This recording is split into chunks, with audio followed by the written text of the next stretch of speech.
Assalamualaikum warahmatullahi wabarakatuh. Bagaimana kabar semuanya? Semoga sudah dalam keadaan sehat walafiat.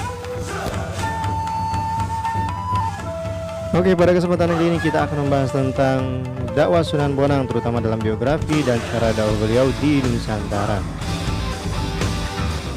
Sebelumnya kita tampilkan dulu bagian dari tabel para sunan. Ada yang tahu Sunan Derajat yang mana? Kita tampilkan dulu ya. Oke. Ya, betul sekali. Ini dia dari Sunan Derajat.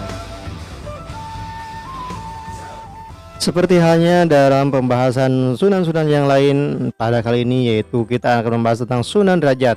Dalam Sunan Derajat ini kita akan membahas tentang biografi dan cara dakwah beliau. Nah, kita langsung ke biografi Sunan Derajat. Bagaimana biografinya? Ya, ini dari nama, lahir, silsilah Rasul, ayah, ibu, istri, anak, wafat, makam. Nah, namanya adalah Raden Qasim. Panggilan lainnya Masih Munad. Selain itu Raden Syarifuddin. Ada juga yang memanggil Pangeran Kadrajat atau Pangeran Derajat. Ada juga yang memanggil Syekh Syafruddin. Ada yang memanggil Maulana Hashim dan Sunan Mahmud. Begitu juga ada yang memanggil Raden Imam. Dan yang terakhir ada juga yang memanggil Sunan Mayang Madu. Beliau lahir pada tahun 1470 Masehi dan silsilah nabinya yaitu ke Husain. Ayahnya bernama Raden Rahmat atau Sunan Ampel. Ibunya bernama Dewi Cendrawati atau Nyi Ageng Manil bin Alateja. Istri yang pertama adalah Dewi Sufyah, anak dari Sunan Gunung Jati. Yang kedua adalah Kemuning, putri dari Mbah Mayang Madu. Dan yang istri yang ketiga adalah Retna Chandra Sekar, putri Adipati Kediri Raden Surya Dilaga. Anaknya yang bernama Pangeran Rekyana atau Pangeran Trenggana. Yang kedua adalah Pangeran Sandi. Yang ketiga adalah Dewi Wuryan. Sedangkan beliau wafat pada tahun 1522 Masehi dan dimakamkan di Desa Derajat, Kecamatan Paciran, Kabupaten Lamongan, Jawa Timur. Itu adalah biografi dari Sunan Derajat. Selanjutnya adalah cara dakwah beliau. Bagaimanakah cara dakwah Sunan Derajat? Nah, ini dia. Yang pertama, ketika sebelum di Lamongan.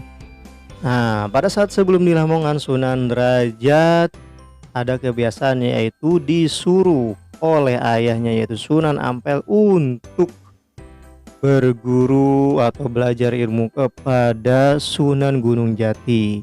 Dan pada saat itu pun mengikuti, dan akhirnya di sana pun Sunan Gunung Jati mengangkat menantu kepada Sunan Derajat dan menikahkan dengan anaknya yaitu Dewi Sufyah. Nah, lalu Sunan Derajat pun tinggal di Kadrajat dan panggilannya di sana yaitu Pangeran Kadrajat. Ada juga yang memanggil Pangeran Derajat dan juga ada yang memanggil Syekh Syarifuddin. Dan di Kadrajat itu Sunan Derajat membuat masjid yang bernama Masjid Nur Derajat, ini di Kelurahan Derajat, Kecamatan Kesambi. Selain itu peninggalan Sunan Derajat di Desa Kadrajat yaitu ada naskah Badruanar dan naskah Derajat. Apa saja yang di dalam naskah tersebut? Yaitu menceritakan kisah hasil dari pernikahan Sunan Derajat dan Dewi Sufyah, yaitu tentang anak-anaknya. Yang kedua, cara dakwah ketika ke pesisir barat Gresik. Ini ketika beliau kembali lagi ke Ampel Denta atau Surabaya. Pada saat itu Sunan Derajat pun disuruh untuk berdakwah oleh ayahnya yaitu Sunan Ampel ke pesisir barat Gresik dengan menggunakan perahu. Nah, inilah rute dari perjalanan dakwah beliau ke Gresik. Dan ini pun menjadi legenda yang melekat erat pada masyarakat di sana, di mana pada saat itu Sunan Derajat menumpang perahu dan ternyata di tengah perjalanan perahu itu tumbang karena terseret badai dan sampai pecah. Tetapi pada saat itu Sunan Derajat ditolong oleh ikan cucut dan ikan cakalang. Dengan menunggangi kedua ikan tersebut, akhirnya Sunan Derajat pun sampailah di Kampung Jelak, daerah Banjarwati pada tahun 1485 Masehi. Dan akhirnya Sunan Derajat pun disambut di sana oleh Mbah Mayang Madu dan Mbah Banjar. Tetapi kedua tokoh tersebut sudah masuk Islam sebelum dakwah Sunan Derajat masuk sana, dan akhirnya Sunan Derajat pun dinikahkan oleh Mbah Mayang Madu dengan putrinya yaitu Kemuning. Dan selanjutnya Sunan Derajat pun membuat surau yang bernama Masjid Jelak, dan sekarang menjadi pondok pesantren.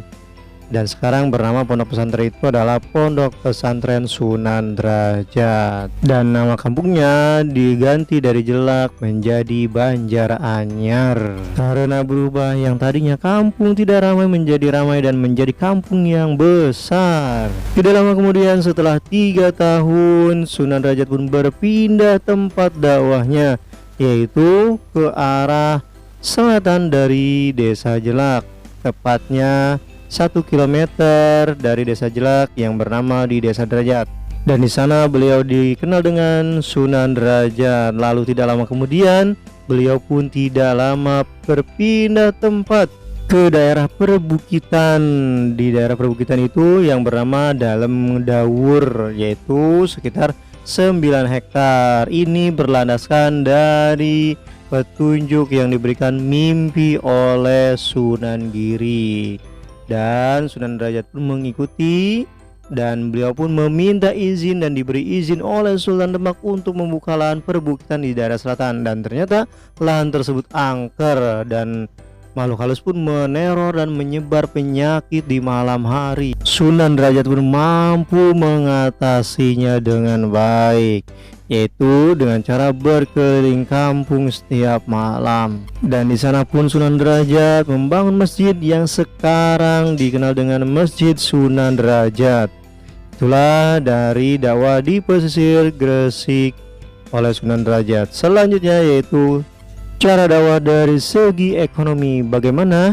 Ya, tentunya Sunan Derajat mengajarkan bagaimana cara membangun rumah dan mengajarkan alat untuk memikul, yaitu membuat tandu dan joli. Yang keempat adalah dari dakwah sosial. Yang pertama adalah mengasuh para anak yatim piatu dan fakir miskin. Yang kedua mengubah jumlah suluk, yang berilah tongkat pada si buta dan lain-lainnya. Yang ketiga adalah konsep dakwah bil hikmah, yaitu dakwah secara bijak dan tidak memaksa dengan cara pengajian langsung. Yang kedua pondok pesantren. Yang ketiga adalah memberi fatwa atau petua. Dan yang keempat adalah kesenian tradisional, yaitu singko mangkok atau seperangkat gamelan dan lain-lain, dan tembang pengkur. Yang selanjutnya adalah ritual adat tradisional disisipkan ajaran Islam oleh Sunan Derajat. Dakwah yang kelima yaitu dengan ajaran. Yang pertama ajarannya yaitu Pepalipitu atau 7 dasar ajaran. 1 dari 7 tersebut, yang pertama adalah membangun resep tia singsa sama, yang artinya kita selalu membuat senang hati orang lain. Yang kedua adalah jroning suka kudu eling lan waspado, yang artinya dalam suasana gembira hendak tetap ingat Tuhan dan selalu waspada. Yang ketiga adalah lakesitaning subrata tanyipta marang pringa bayaning lampah, yang artinya dalam mencapai cita-cita luhur jangan menghiraukan halangan dan rintangan. Yang keempat adalah meperhardening pancadria, yang artinya senantiasa berjuang menekan gejolak nafsu-nafsu indrawi. Yang kelima adalah neng ning nung, yang artinya dalam diam akan dicapai keheningan, di dalam hening akan mencapai kebebasan yang mulia. Yang keenam, mulia guna panca waktu, yang artinya adalah pencapaian kemuliaan lahir batin dicapai dengan sholat 5 waktu. Yang ketujuh adalah menehno taken marang wong kang wuto, menehno mangan marang wong kang luwe, menehno busana marang wong kang wuda, dan menehno pangiup marang wong kang kaudanan. Yang artinya adalah berikan tongkat kepada orang buta, berikan makan kepada orang yang lapar, berikan pakaian kepada orang yang tak memiliki pakaian, dan berikan tempat duduk kepada orang yang kehujanan. Yang ajaran yang kedua adalah catur piwulang atau 4 dasar ajaran. Yang pertama adalah paring taken marangkang kaluyun lan wunta, yang artinya berikan tongkat pada orang yang buta. Yang kedua paring pangan marangkang kaliren, yang artinya adalah berikan makan pada yang kelaparan. Yang ketiga adalah paring sandang marangkang kaudan, yang artinya adalah berikan pakaian kepada orang yang telanjang. Dan yang terakhir adalah paring payung marangkang kodanan, yang artinya adalah berikan payung kepada yang kehujanan. Ini hampir sama dengan catur piulang dan pepali pitu itu hampir sama, cuma pepali pitu ini ada tambahannya lah. Oke, next selanjutnya yang ketiga adalah ajaran yang ketiga, yaitu kaidah Bapang dan Simpagi Ana Catur Mungkur, yang artinya adalah jangan mendengarkan pembicaraan yang menjelek-jelekan orang lain, apalagi melakukan perbuatan itu. Nah, ini ajaran dari Sunan Derajat. Sekarang kita dari sikap positif yang bisa kita ambil dari dakwah Sunan Derajat. Yang pertama adalah peduli fakir miskin dan dekat dengan masyarakat. Yang kedua adalah seniman yang mendidik. Yang ketiga adil dan bijaksana dalam berdakwah. Itulah dari sikap positif Sunan Derajat. Kita simpulkan dari poin yang bisa kita ambil dari materi kali ini, kita akan membagi 3: biografi, cara dakwah, dan nilai positif. Dari biografi kita ambil sebagian. Namanya Raden Qasim. Yang kedua lahir pada tahun 1470 Masehi. Ayahnya Raden Rahmat atau Sunan Ampel. Ibunya Dewi Chandrawati atau Nyi Ageng Manila.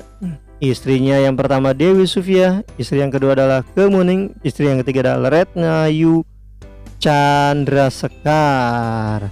Sedangkan wafatnya pada tahun 1522 Masehi dan dimakamkan di Desa Derajat, Kecamatan Pasiran, Kabupaten Lamongan, Jawa Timur. Ini cara dakwahnya. Yang pertama adalah sebelum ke Lamongan, yaitu berguru ke Sunan Gunung Jati dan membuat masjid yang bernama Masjid Nur Derajat. Yang kedua adalah ke pesisir barat Gresik, yang di sana membangun Masjid Jalak. Yang kedua adalah pondok pesantren yang sekarang pondok pesantren Sunan Derajat. Yang selanjutnya adalah Masjid Sunan Derajat. Selanjutnya yang ketiga dari segi ekonomi, Sunan Derajat mengajari membuat rumah, cara membuat rumah ya. Yang kedua adalah mengajari cara membuat alat untuk memikul. Dan cara dakwah yang keempat dari segi sosial adalah yang pertama mengasuh anak yatim piatu dan fakir miskin. Selanjutnya adalah mengubah jumlah suluk. Dan yang ketiga adalah dakwah bil hikmah. Yang kelima yaitu dari segi ajarannya ada 3 ya. Yang pertama adalah pepali pitu atau 7 dasar ajaran.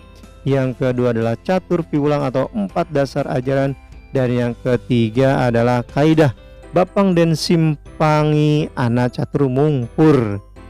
Nah, terakhir adalah nilai positif. Yang pertama adalah peduli fakir miskin dan dekat dengan masyarakat. Yang kedua adalah seniman yang mendidik. Dan yang terakhir adil dan bijaksana dalam berdakwah. Itulah yang bisa kita simpulkan pada pembahasan kali ini. Ini sesuai dengan KMA 183, diambil dari buku 3 Serangkai 2020. Selanjutnya dari buku Erlangga 2020. Dan selanjutnya dari website brandly.co.id.